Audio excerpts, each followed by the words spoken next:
Die aktuelle Limited Edition aus dem Hause Kobi war hoffentlich kein Aprilscherz.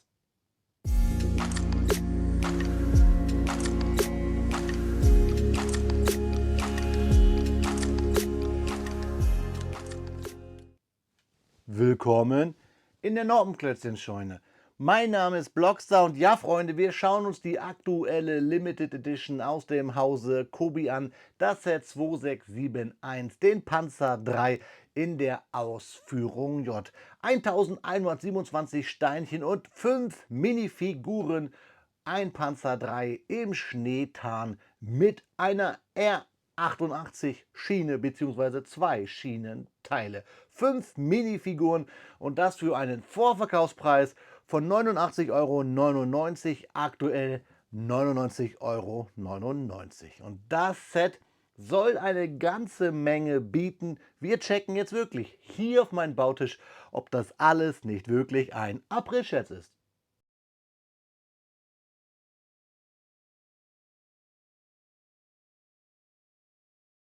Im Mai 2026, der relativ warm ist, bekommen wir ein relativ kühles Set daher. Auf jeden Fall, was das Thema angeht. Die aktuelle Limited Edition aus der Historical Collection World War II im Maßstab 1:28. Das Set 2671, 1127 Steinchen und 5 Minifiguren. Der Panzer 3 in der Ausführung J im Wintertarn. Wir bekommen 2 Wehrmachtssoldaten und 3 Rotarmisten. Und wie sich das gehört, viel drumherum, nämlich eine Schiene bzw. Schienenelemente und einen improvisierten spanischen Reiter. Schauen wir uns die Rückseite an. Da sehen wir nämlich hier einmal das Schienenelement bei Kobi R88, der Radius. Wir haben den Panzer 3 im Maßstab 1:28 bei Kobi schon mal gesehen, aber nicht hier in der Fülle mit den Details. Da freue ich mich drauf. Und wie schon erwähnt, hier der ganze Kladderadatsch, den es bei einer Limited Edition immer dazu gibt. Etwas Vegetation und Kistenfässer und ein paar Flaschen. Ein Originalfoto gehört auch dazu. Und hier sehen wir die Figur nochmal aufgeteilt, den Panzerkommandanten, einen Wehrmachtssoldaten und dann 3 Rotarmisten, wovon wir einen Sniper haben, einen normalen Soldaten auf Skiern in Wintertarn und einen Machine Gunner, also einen Maschinengewehrsoldaten. Wir schauen jetzt kurz einmal in den Karton, was sich in dieser sehr pickepackevollen Limited Edition außer tolle Drucke noch so verbirgt. Ja, Freunde, da ist der Inhalt auf den Bautisch geplumpst und zuerst fällt uns auf, ein großer schwarzer Kobi Teiletrenner. Für mich die besten Teiletrenner, die es aktuell auf dem Markt gibt. Dann haben wir eine Bauabschnittshütte 3, die semi gefüllt ist, eine noch weniger gefüllte Bauabschnittshütte 2 und eine ja auch moderat gefüllte Bauabschnittshütte 3. Ich denke, wenn man so an die guten alten Kobi-Zeiten denkt, dann würde man hier wahrscheinlich die Tüten etwas voller packen können, aber zum Bauen und zur besseren Verständlichkeit wahrscheinlich hier in diese 3 Abschnitte unterteilt. Wir haben 2 Schienenelemente, wie ich es euch gesagt habe, dass wir zu einem großen R88 Schienenelement zusammenstecken. Wir haben mein Zertifikat mit den gelaserten Typenschild, wo auch die Nummer draufsteht, und wir haben natürlich eine Anleitung hier, klammergebunden DIN A4. Pad printed heißt, wir haben hier keine einzigen Sticker und wir haben das Kartondesign auf der ersten Seite nochmal wiedergespiegelt. Die Rückseite, Fakten bekommt ihr natürlich gleich im Video. Achtet auf jeden Fall hier auf die enorme Legende, denn Kobi-Steine sind ja 100% kompatibel zu anderen Systemsteineherstellern, aber oft in der Funktion und Farbe abweichend zu den normalen, die ihr kennt. Wir fangen mit der Bauabschnittshütte 1 an zu klemmen. Der erste Baustep oder der aktuelle ist immer der farbliche. In diesen kleinen Kästchen sehen wir immer, was wir brauchen. Pfeile weisen uns auf den Weg und wir haben hier Anlegehilfen und kleine extra Fensterchen, wo wir sehen, was wir wie wo zu klemmen haben. Fertig sind wir dann mit dem Baustep 228, wenn wir den Motor in unseren Panzer stecken. Hier, den können wir nämlich rausnehmen, da bauen wir auch einen Stand für. Ist bei einer Limited Edition immer so. Wir sehen sehr, sehr viele Drucke, das konnten wir auch schon hier durch die Tüten erspähen. Wichtig sind immer die letzten Seiten, denn da sehen wir die Steine, die wir hier drin haben, alle nochmal aufgelistet. Sollte euch da einer fehlen oder mehrere, dann schreibt ihr die Nummer auf und könnt die gleich bei Kobi auf der Webseite im eigenen Menüpunkt, der immer hier unten angegeben ist, monieren.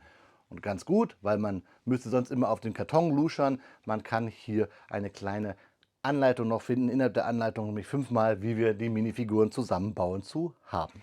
Ja, und dann gibt es immer ein bisschen Werbung, damit wir uns den Klemmbaustein-Fan-Mund noch wässriger machen können. Ich erzähle euch jetzt spannende Fakten rund um das Thema hier und da wünsche ich euch ganz viel Spaß bei und mir wünsche ich nicht ganz uneigennützig viel Spaß beim Klemmen, liebe Freunde.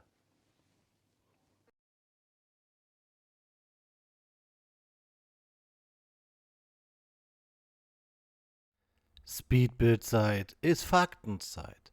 Im Herbst 1941 scheint das Deutsche Reich auf den Höhepunkt seiner militärischen Stärke zu stehen. Nach dem Beginn von Unternehmen Barbarossa im Juni haben deutsche Truppen große Teile der Sowjetunion in einem rasanten Vormarsch überrollt. Die Strategie des Blitzkriegs scheint weiter aufzugehen. Schnell, koordiniert und mit massiven Panzerverbänden wird der Gegner zurückgedrängt. Doch ein Ziel steht über allem: die Einnahme von Moskau. Als politisches und logistisches Zentrum gilt es, die Stadt einzunehmen als Schlüssel zum Sieg über die Sowjetunion.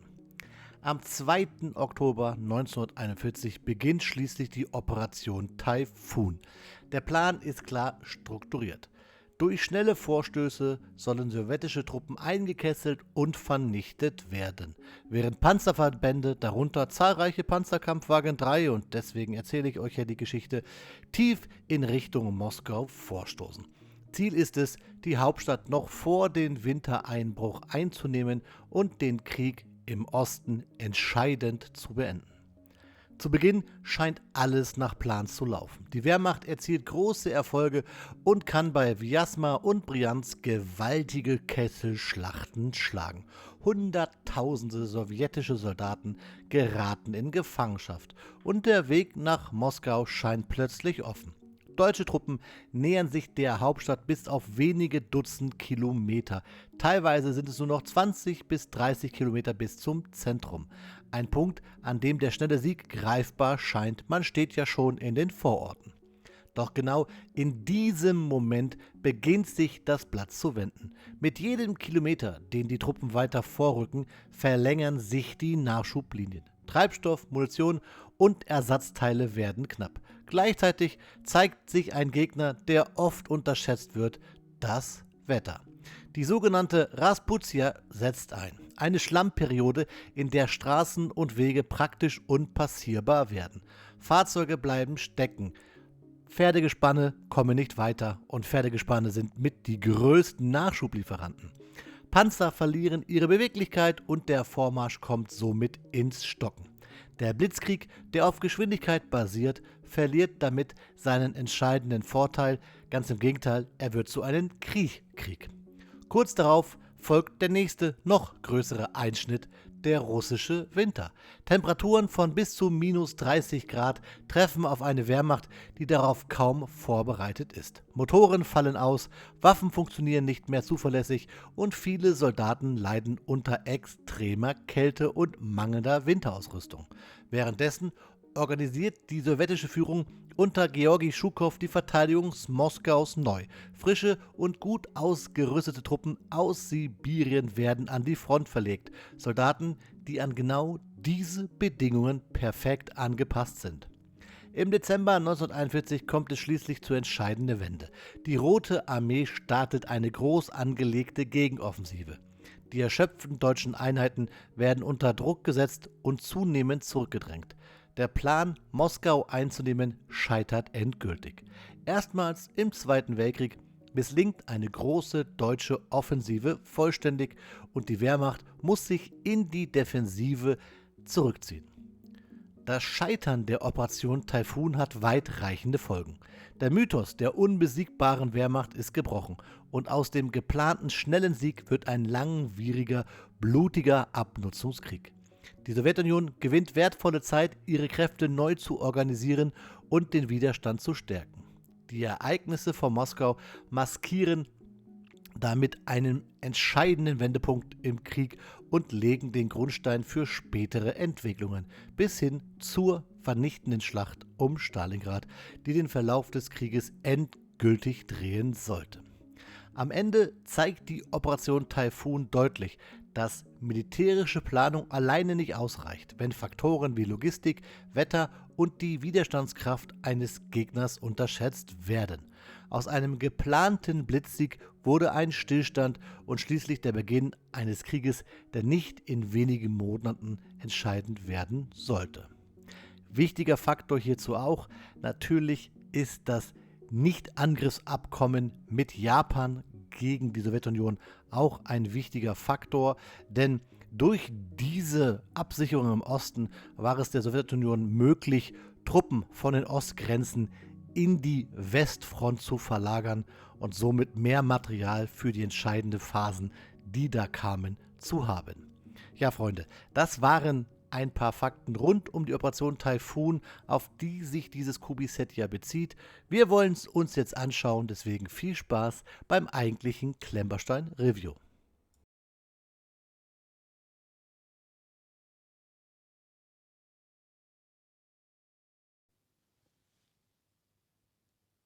Nach 3 Stunden Bauzeit steht er auf meinem Bautisch, der Panzer III in der Ausführung J mit sämtlichen Inhalten, den das Kubi-Set 2671 uns darbietet. Die Limited Edition aus Mai 2026 im Maßstab 1:28. Ich habe euch zum Vergleich, und wir müssen über einige Punkte reden, die Version 2561 bzw. 2562, den Panzer III in der Ausführung J aus 2022 im Maßstab 1:28 mal zum Vergleich mit auf den Bautisch gestellt, denn wir müssen über einiges reden und vergleichen mal die Bautechniken, denn ich kann euch vielleicht jetzt schon als kleines Fazit vorab sagen, dass dieses Fahrzeug hier mir bautechnisch von Anfang bis Ende super viel Spaß gemacht hat. Ich habe hier Bautechniken, die ich mir schon lange bei Kubi gewünscht habe. Und vor allen Dingen habe ich, glaube ich, noch nie ein so detailliertes Fahrzeug in diesem kleinen Rahmen, denn wir haben ja hier nur einen Panzer III, bei Kubi gesehen. Meiner Meinung nach, also subjektiv, ist dieses Fahrzeug hier der aktuell beste Panzer im Maßstab 1:28, den Kubi auf den Markt gebracht hat. Das ändert sich bei mir vielleicht von Video zu Video immer mal wieder, das ist inflationär, aber Kubi legt ja auch immer nach. Wir werden das gleich sehen, wenn wir beide Fahrzeuge vergleichen. Fangen wir einfach mal kurz an mit den vielleicht offensichtlichen Fakten, die es gibt. Es gibt ja auch noch die Kubi 2672, den Panzer III in der Ausführung H. Der kostet 89,99 €, hat 963 Teile und eine Minifigur. Kurze Info, die Ausführung H hatte eine etwas schwächere Panzerung und die kürzere 5 cm KWK im Panzer III. Hier haben wir die stärkere Variante. Die Ausführung J ist auch die meistgebaute Variante. Die Variante, die wir hier haben, also die 2561, 2562, ist eine Ausführung J, hat damals 59,99 bzw. in der Limited 69,99 gekostet bei 1127 Steinchen, also fast gleich geblieben, beziehungsweise hatten wir damals 5 Figuren, beziehungsweise 87 Teile bei der normalen Variante. Wir hatten bei der Limited Edition so eine Feldwerkstatt dabei. Also im höchsten Maß 69,99 zu 99,99, aber uns fehlt ja bei dieser Variante der komplette Innenausbau, den wir da haben und der sehr gut geworden ist.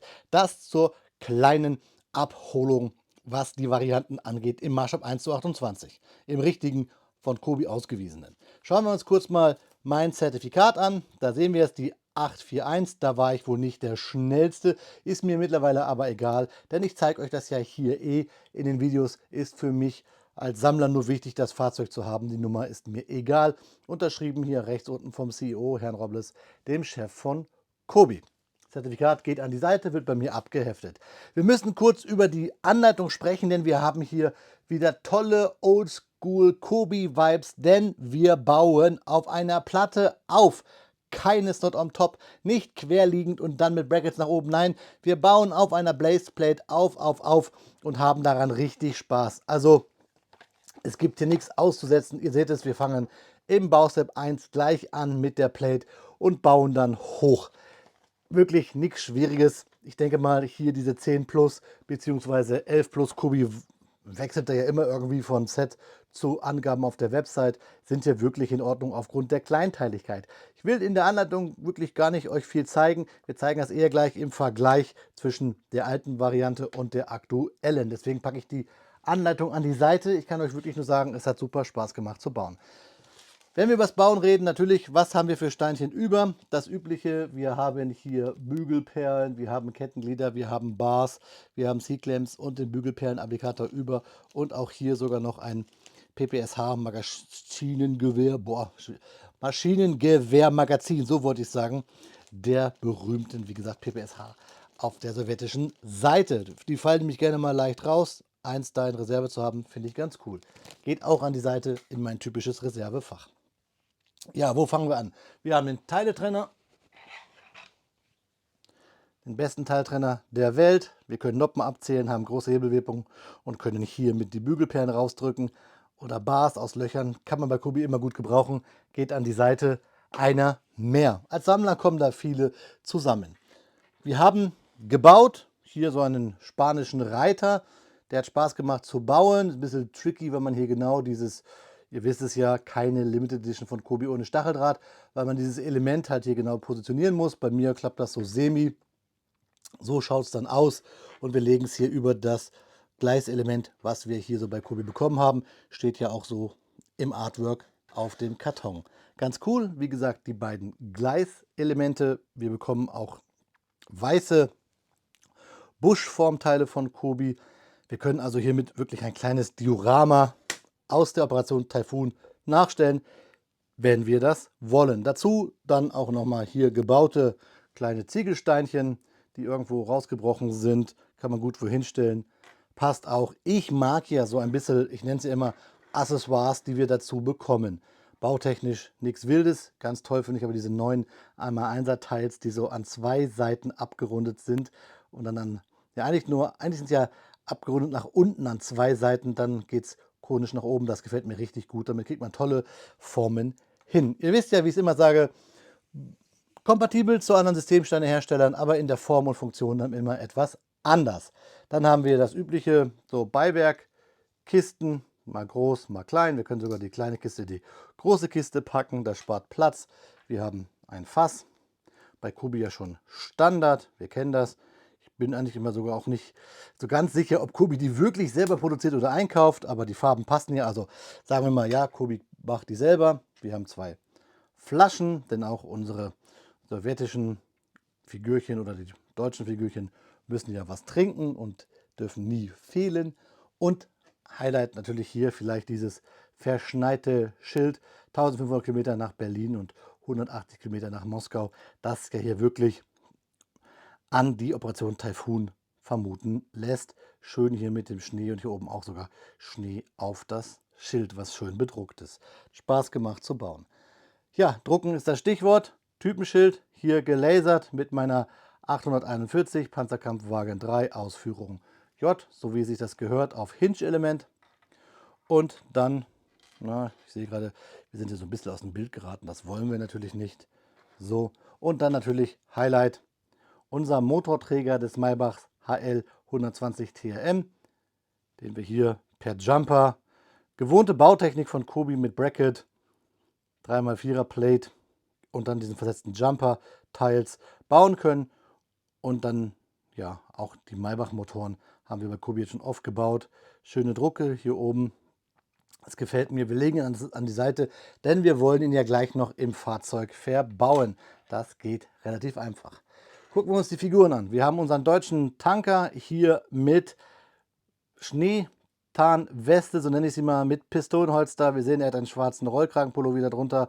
Wir haben hier die Schirmmütze. Überall sehen wir hier die rosa Markierungen. Damit sehen wir, wir haben hier einen Soldat der Panzertruppe. Von hinten sehen wir sogar die Koppel hier an dieser Weste. Das gefällt mir sehr gut. Schwarze kleine Stiefel und graue Handschuhe mit Dienstglas. Tolle Figur.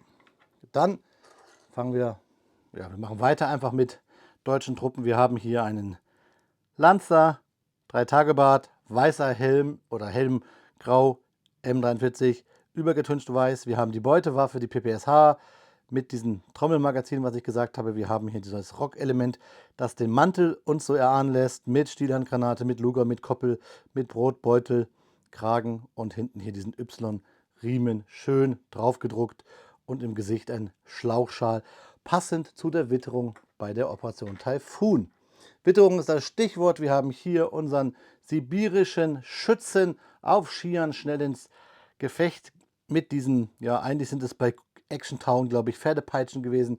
Jetzt sind halt hier die Skistöcke schön bedruckt mit dieser Wintertarnung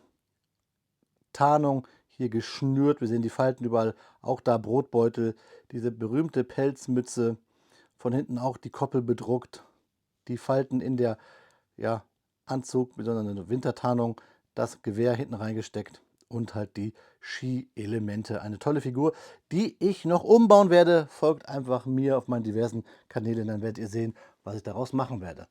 Dann ja ein sowjetischer Schütze, ein Scharfschütze, um genau zu sein.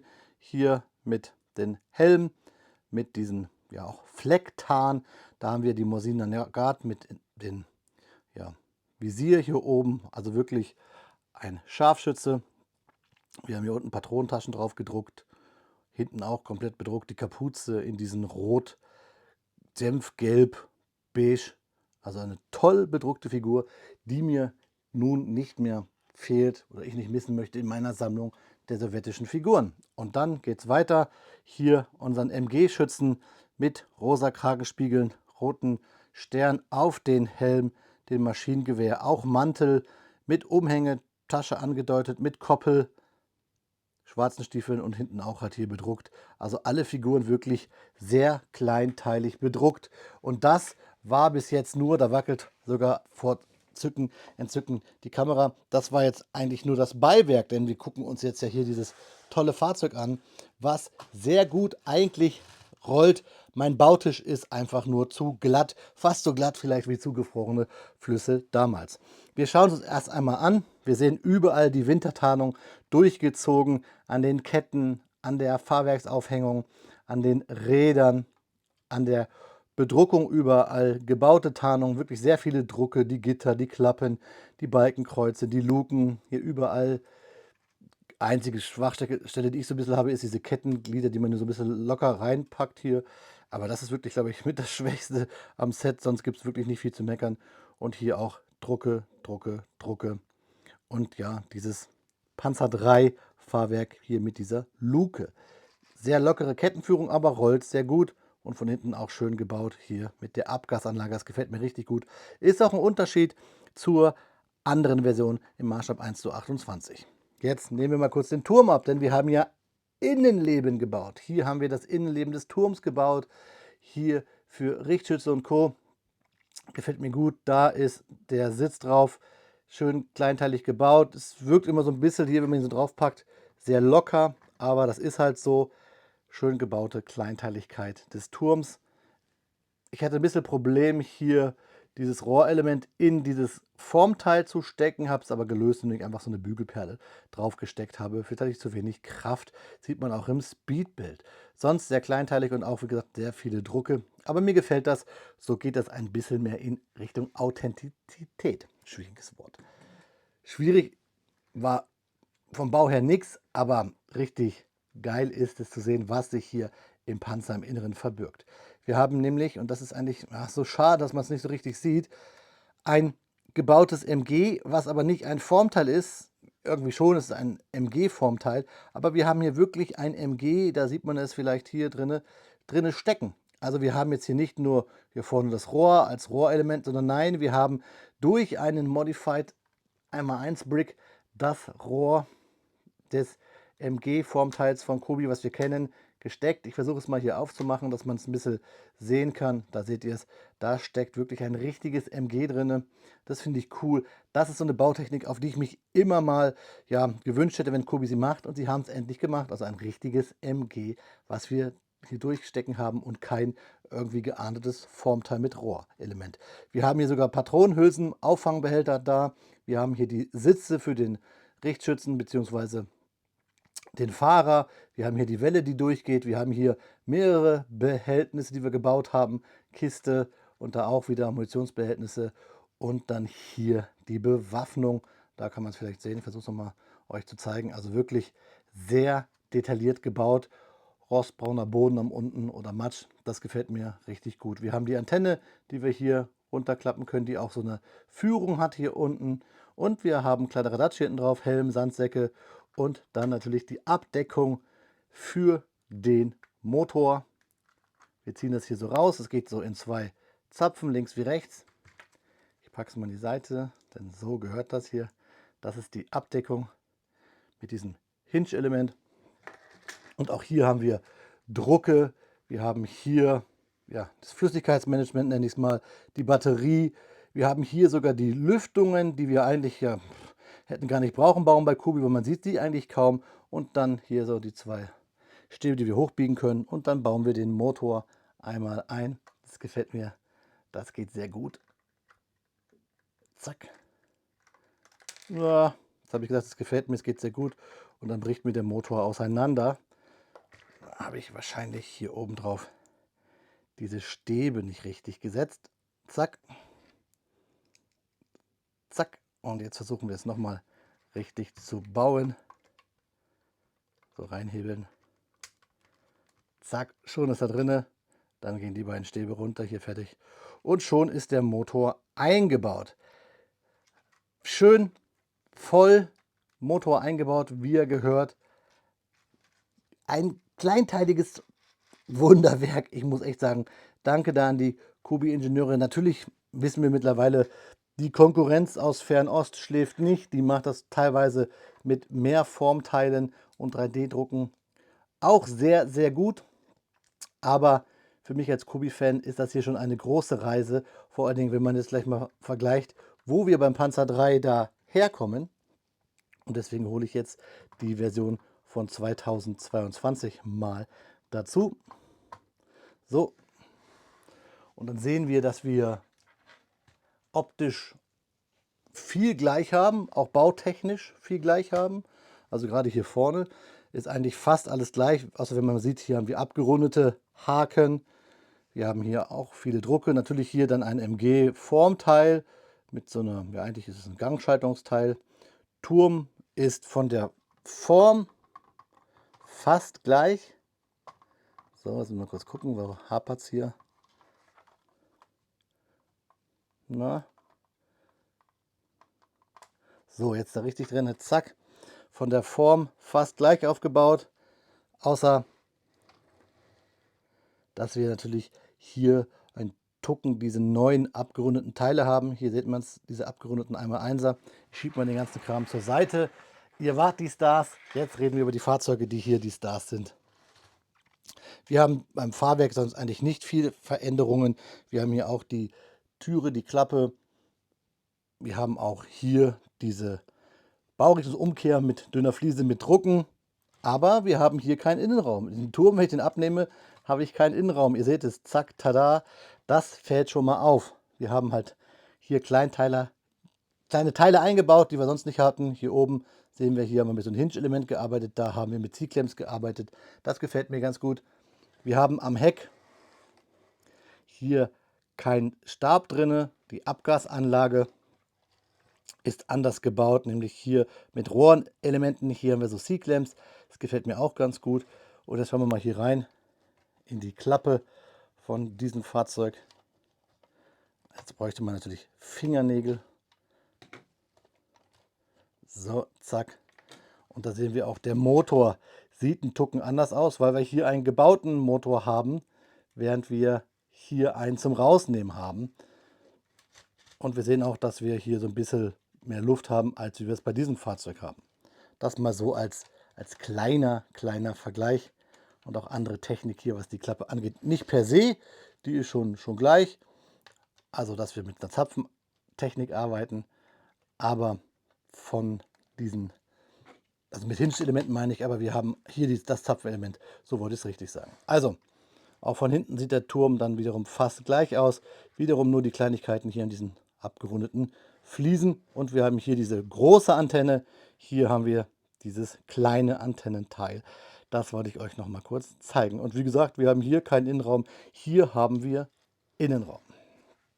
Ja, Freunde, ich hoffe, ihr habt jetzt hier mal ein bisschen tieferen Einblick gewinnen können und auch mal einen Vergleich zur alten Variante, zur neuen Variante. Ich denke, die Ausführung H, die aktuelle normale Variante des Panzer 3, die jetzt gerade rausgekommen ist für 89,99, ich habe es euch gerade erzählt, wird im Innenraum natürlich ähnlich detailliert sein wie die Limited Edition. Ihr bekommt halt bei der Limited Edition das noch mit dazu. Wenn man Sammler ist, wenn man auf die Kubi-Figuren steht, dann ist es natürlich ein Muss.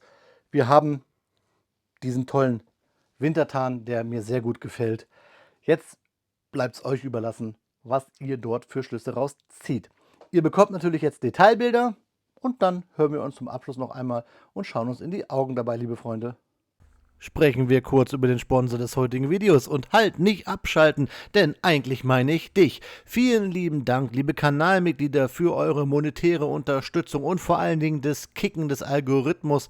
Daher auch noch Danke an alle anderen Kommentatoren, an alle, die diese Videos schauen, an alle, die mir Feedback geben, egal auf welchen Social-Media-Kanälen oder im echten Gespräch, an alle, die einen Daumen hoch lassen, an jeden, der meine Videos teilt. Und natürlich auch vor allen Dingen an euch generell in der Community auf Discord, in den Telegram- oder WhatsApp-Gruppen. Danke, dass ihr mit mir kommuniziert, dass wir über unser Thema Klemmbausteine und die geschichtlichen Themen hinter diesen Sets sprechen. Ihr seid die Geilsten. Danke für eure Unterstützung. Wie immer an dieser Stelle gibt es Detailbilder und wenn es Detailbilder gibt, damit ihr euch nochmal unabhängig von meinen Ausführungen ein Bild machen könnt, gibt es auch nochmal Fakten on top. Und wir müssen natürlich noch über den Panzerkampfwagen 3 sprechen in der Ausführung J. Der Panzer 3 war ursprünglich als Hauptkampfpanzer gegen feindliche Panzer gedacht und wurde ab Ende der 30er Jahre entwickelt. Die Ausführung J erschien ab den Jahren 1941 und stellte eine der bekanntesten Varianten der gesamten Baureihe dar. Insgesamt entstanden von der Ausführung J rund 2600 Fahrzeuge, je nach Quelle leicht unterschiedlich angegeben. Damit gehörte sie zu den meistgebauten Versionen des Panzers 3. Optisch erkennt man den Panzer 3J vor allem an der verstärkten Frontpanzerung und der längeren 5 cm KWK 39L60 Kanone bei späteren Fahrzeugen. Die früheren hatten die kurze KWK 5 cm. L42.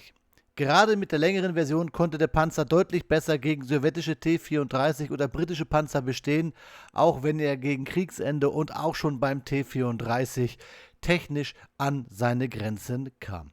Angetrieben wurde der Panzer von einem Maybach 12-Zylinder mit rund 300 PS. Damit erreichte das etwa 22 Tonnen schwere Fahrzeug Geschwindigkeiten von bis zu 40 Stundenkilometern auf der Straße. Im Feld sah das ganz anders aus. Die Besatzung bestand aus 5 Mann. Ein Konzept, das damals als modern galt und dem Panzer 3 taktische Vorteile verschaffte. Zum Einsatz kam die Ausführung J unter anderem an der Ostfront in Nordafrika und bei zahlreichen Operationen der Wehrmacht zwischen 1941 und 1943. Trotz seiner späteren Unterlegenheit gilt der Panzer 3 bis heute als eines der prägendsten deutschen Panzerfahrzeuge des Zweiten Weltkriegs, bildete es doch auch das Grundchassis für die berühmten Stuckfahrzeuge. Ja, Freunde, da ist das Video leider schon zu Ende. Denn diese Limited Edition hat mir wirklich die ganze Zeit Spaß gemacht. Beim Kaufen, weil ich im Vorverkaufspreis 10 Euro gespart habe. Beim Bauen, weil das hier wirklich ganz smooth zu bauen ging. Ich hier viel Kladderadatsch drumherum habe. Ich mag es gerne, solche Dioramen zu bauen. Und hier diesen umgestürzten Telegrafenmast, der zu so einem spanischen Reiter umgebaut ist, und auch diese 2 Schienenteile, das gefällt mir richtig gut, sowie auch dieser kleine Trümmerhaufen. All das mag ich an solchen Limited Editions. 5 Figuren sowieso und vor allen Dingen, wenn wir dann auch noch 3 Rotarmisten bekommen haben und sogar einen Skier, dann macht das richtig Spaß. Kobi hat hier also alles rund um die Operation Taifun ganz gut getroffen. Und auch dieses Fahrzeug gefällt mir richtig gut, denn in seiner Kompaktheit im Maßstab 1:28 bei einem Panzer III, ihr habt es ja vorhin im Review im Vergleich gesehen, gefällt mir das, was Kobi hier geliefert hat, sehr, sehr gut. Nicht nur, dass mir dieser Wintertarn sehr gut gefällt, nicht nur, dass mir die Drucke hier gut gefallen, nein, sondern auch das ganze Innenleben, die Inneneinrichtung, das gefällt mir sehr gut. Da haben die Kobi-Ingenieure, die Designer, einen guten Job gemacht. Ich bin Fan dieses kleinen Panzers, wobei ich sagen muss, dass ich sowieso immer Fan dieser deutschen Standardpanzer bin. Es muss nicht immer Tiger, Königstiger oder Jagdtiger sein.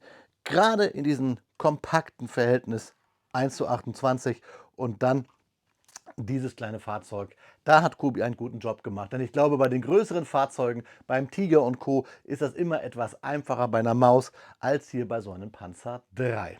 Schreibt mir eure Meinung aber gerne in die Kommentare, lasst es mich wissen und dann hoffe ich, dass wir, ja, weil wir hier das Schneemuster haben, ein Aprilwetter, Aufnahme ist der Mai, aber ich meine generell Graupel und Schnee erst wieder weit, weit am Ende des Jahres 26 sehen. Ich wünsche euch eine gute Zeit und vor allen Dingen eine gute Fahrt, denn so ein Panzer ist ja auch nur ein Auto. Euer Freund, der Blockster.